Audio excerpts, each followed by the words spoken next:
Welcome back to the English Podcast, your cozy place to learn easy English through real, everyday conversations. I'm Anna. And I'm Jake, and this is the kind of place where you can relax, listen slowly, pick up natural English, and leave the episode feeling a little lighter. Yes, a little lighter. And honestly, that feels very right for today's topic. Oh, very right, because today we are talking about one of the most important emotional support systems of modern life. Coffee. Ah, coffee. Beautiful, loyal, warm, sometimes stronger than our willpower. Honestly, yes. Some people drink coffee because they enjoy it. And some people drink coffee because without it, they should not be allowed to speak to anyone. Oh, wow, we started strong today. We did, but honestly tell me, that is real, right? No, it is very real. There are people who look awake in the morning, but nothing inside has actually started yet.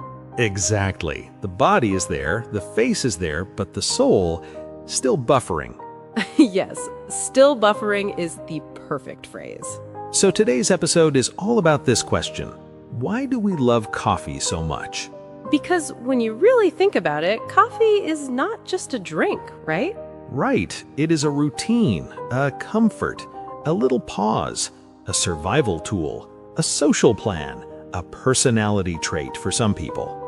Yes, for some people, coffee is not a beverage, it is a lifestyle with a mug. A very serious lifestyle, protected at all costs. So in this episode, we are going to talk about why coffee feels like more than just coffee, why it can feel comforting, why coffee shops feel so special, why some of us are maybe a little too dependent on it. Maybe? Fine, a lot too dependent on it. Thank you. And we are also going to explore why coffee is often tied to memory, mood, routine, and even identity. Yes, because this is one of those small everyday things that can say a lot about the way we live. And as always, while we talk, you will also hear useful English words and natural expressions in context. Right. This is a B1 to B2 level episode, so do not worry if you do not understand every single word the first time. Yes, just relax and enjoy the conversation. You do not need to catch everything. Listen for the feeling, listen for the ideas, and let the English come to you naturally. And later in the episode, we will also have a calm little word tour where we go back through some of the most useful vocabulary and phrases from today. So, if you have ever said, "Please do not talk to me before my first coffee," or if you have ever spent too much money in a cafe just to sit there in peace for 1 hour, or if the smell of coffee alone can make your whole mood softer, then yes, this episode is for you. And actually, tell us in the comments, what kind of coffee person are you? Simple coffee? Fancy coffee? Iced coffee in every season? Sweet latte that tastes like dessert? Or tea person secretly listening to this episode for no reason? Now, that is a good question. It really is. We want to know. And if you enjoy learning English with us through calm, natural, everyday conversations, do not forget to like this episode, subscribe to the channel, and share it with someone who loves coffee a little too much. Or someone who says, I can quit coffee anytime, while making cup number 4. Jake. What? We all know a person like that. No, you're not wrong. And honestly, that's what makes coffee so interesting. Yes. People get surprisingly attached to it. You know, Jake, I really think coffee is one of those things that looks small from the outside, but feels much bigger in real life. Yes, that is such a true way to start. Because when people say they love coffee, they're usually not only talking about the taste. Right. They're talking about the feeling around it. Yes, the moment, the pause, the comfort of it. And I think that is why coffee becomes a ritual for so many people. Yes, not just a habit, but a ritual. Something you return to in a very personal way. Exactly. The same mug, the same smell, the same corner of the kitchen, the same little silence before the day begins. That is so real. Some people do not even realize how attached they are until they cannot have it one morning. Yes, then suddenly the whole day feels wrong. Not wrong, spiritually broken. Jake. I'm serious. No, but really, there is something very comforting about coffee. Comforting in a quiet way. It does not need to be exciting. It just makes life feel a little softer. Yes, and I think there's also a kind of familiarity in it. Familiarity? Yes, that feeling of knowing something so well that it starts to feel safe, trusted, and almost part of you. That is true. And when life feels rushed or messy, one familiar little thing can calm you down more than people realize. Exactly. And speaking of survival, can we talk about the morning version of people before coffee? Oh, wow, yes, that person is fragile. Very fragile. Such a relatable thing, though. You wake up, you're technically alive, but not fully available. Exactly. You are physically present, but mentally you're still somewhere between the bed and the kitchen. Yes, not fully back to the world yet. And then, after the first few sips, the caffeine starts to kick in. Yes, that moment when it actually begins to work. Your brain feels clearer, your mood starts to come back, you stop looking at the wall like it personally offended you. That is painfully accurate. Because before coffee, even simple things feel harder than they should. Like replying to "Good morning." Yes, you are like, is it? Exactly. And that is where dependence comes in, right? Not in some huge dramatic way, just in the very human way of, oh, my body really notices when this is missing. That is a good way to say it. People do not always want to call it dependence, but they know the feeling. The headache, the low energy, the weird sadness, the feeling that you're somehow behind and the day hasn't even started properly yet. I skipped coffee once because I was running late, and by mid-morning I was irritated by everything. The light was too bright, the room was too warm, someone near me sounded too cheerful. Too cheerful is so funny. It was offensive at the time. See, that is what coffee does. It quietly protects other people from us. It really does. And honestly, I think part of the comfort starts even before the first sip. Yes. Just making it already changes the mood a little. Exactly. And that is why I think one of the biggest reasons people love coffee is the routine around it. Oof, the whole process. Boiling the water, hearing the machine, opening the jar, pouring it into your favorite mug, that first smell rising before the first sip. Even that description is calming. Because it is. It feels soothing. Yes, that word fits so well. Soothing is not dramatic happiness. It is more like your system settling down a little. Exactly. And I think people need that more than they realize. Tiny little moments that tell the body, you can relax for a second. Wow, coffee is now emotional support and nervous system care. It really is doing a lot for society. Honestly, yes. And there is something about holding a warm cup with both hands that feels almost childlike, in a good way. That is true. It makes you feel protected somehow. Yes, and then the first sip comes, and for 1 second, everything slows down. I think that is why people get so attached to their coffee moments. The coffee matters, yes, but the pause matters too. Sometimes the pause matters even more. And coffee is not only a morning thing either. Sometimes it shows up right in the middle of a hard day. Yes, those cups feel different. They really do. Because some coffee is just coffee, but some coffee arrives when you are tired, stressed, disappointed, overwhelmed, or emotionally flat. And somehow that one cup can feel like a pick-me-up. I like that phrase because it sounds small, and that is why it feels real. Not, my whole life changed, just, this lifted me a little. Yes, a little lift is sometimes enough. Enough to answer the email, enough to finish the task, enough to stop feeling annoyed at everyone for no reason. Or for many reasons. Fair. I remember one afternoon when I was mentally done. Not tired in the sleepy way, more like emotionally tired. Too much noise in my head, too many things open at once. That kind of tiredness is heavy. Yes. And I made coffee, sat near the window, and just stared outside for 10 minutes. I did nothing useful, but after that, I felt slightly more able to continue. And that is exactly it. Coffee does not solve the day, it just makes the day feel a little less sharp. A little less sharp. That is beautiful. Some of the best things in life are not big solutions, they're small softeners. Wow, Anna, that's such a real point. Thank you. But honestly, there is also a very funny side to all of this. Oh, absolutely. People love saying, no, I just like coffee. Do you? Or are you emotionally attached to a bean? Wow, that is brutal. But tell me I am wrong.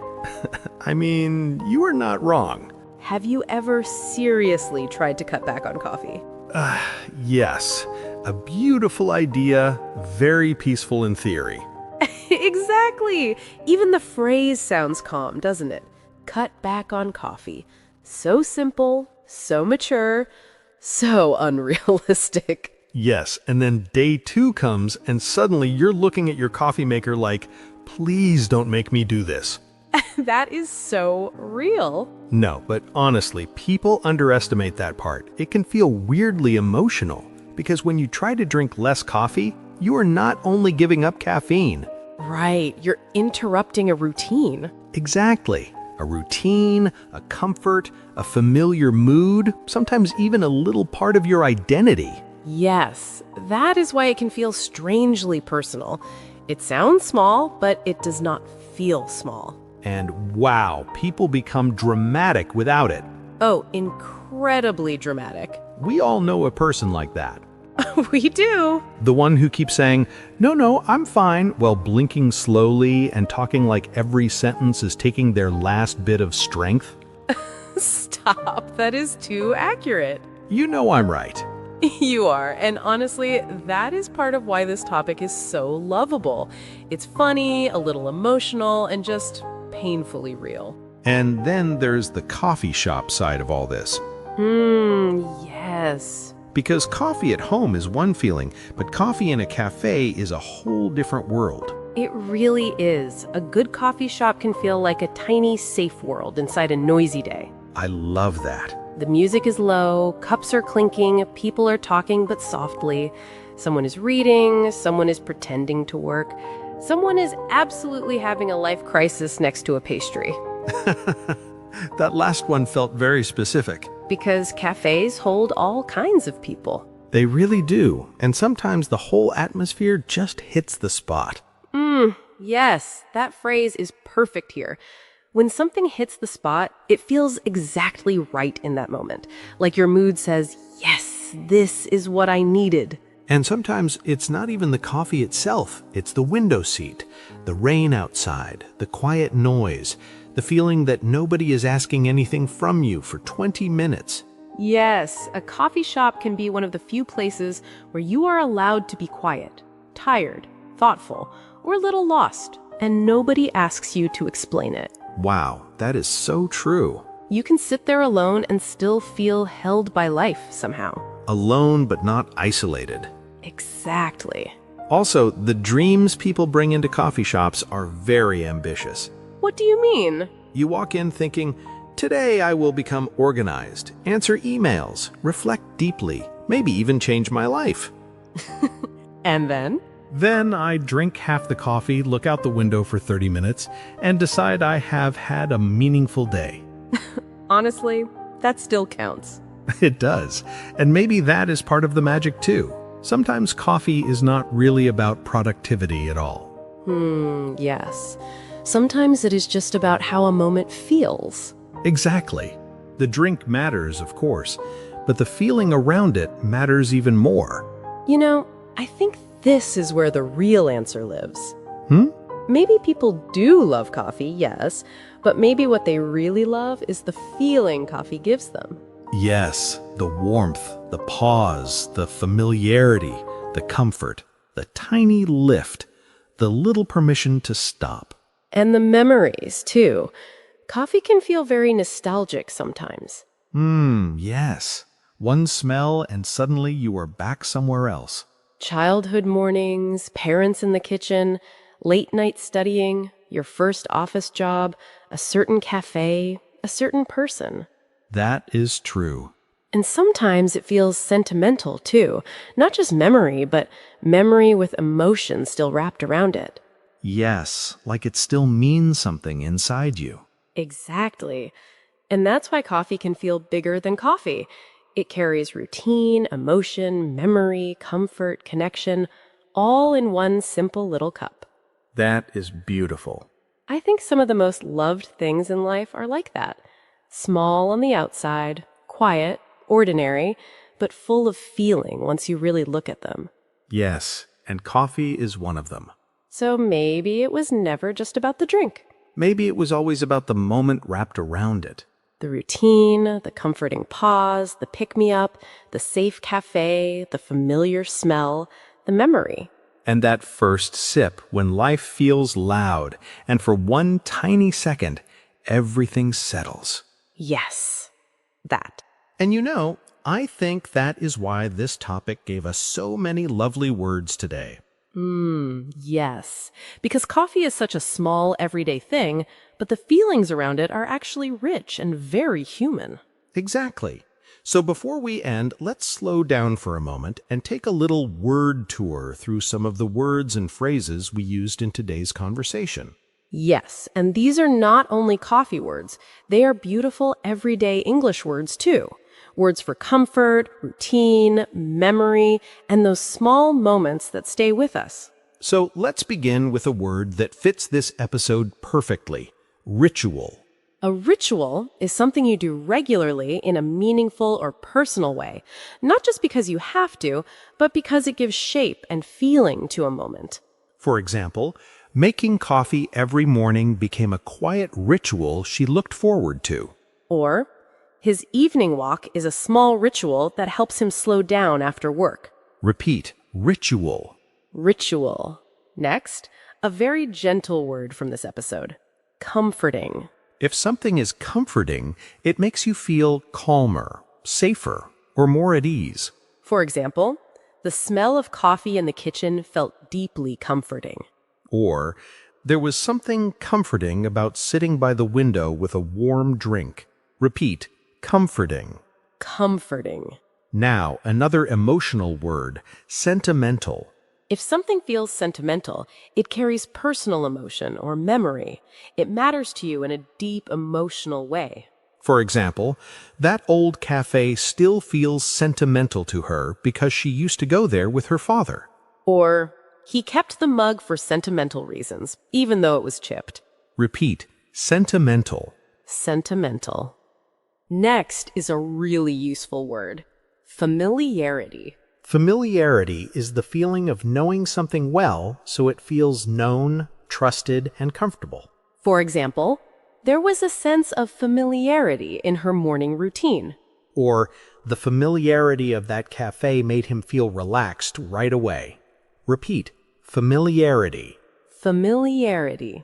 Next, a soft and calming word: soothing. If something is soothing, it helps you feel calm, settled, or less stressed. For example, the sound of the coffee machine was strangely soothing. Or, she found the quiet cafe atmosphere soothing after a stressful day. Repeat, soothing. Soothing. Next, one of my favorite words from this episode: nostalgic. Nostalgic describes that warm emotional feeling you get when something reminds you of the past. For example, the smell of coffee made him feel nostalgic for childhood mornings. Or, that rainy afternoon in the cafe gave her a nostalgic feeling. Repeat, nostalgic. Nostalgic.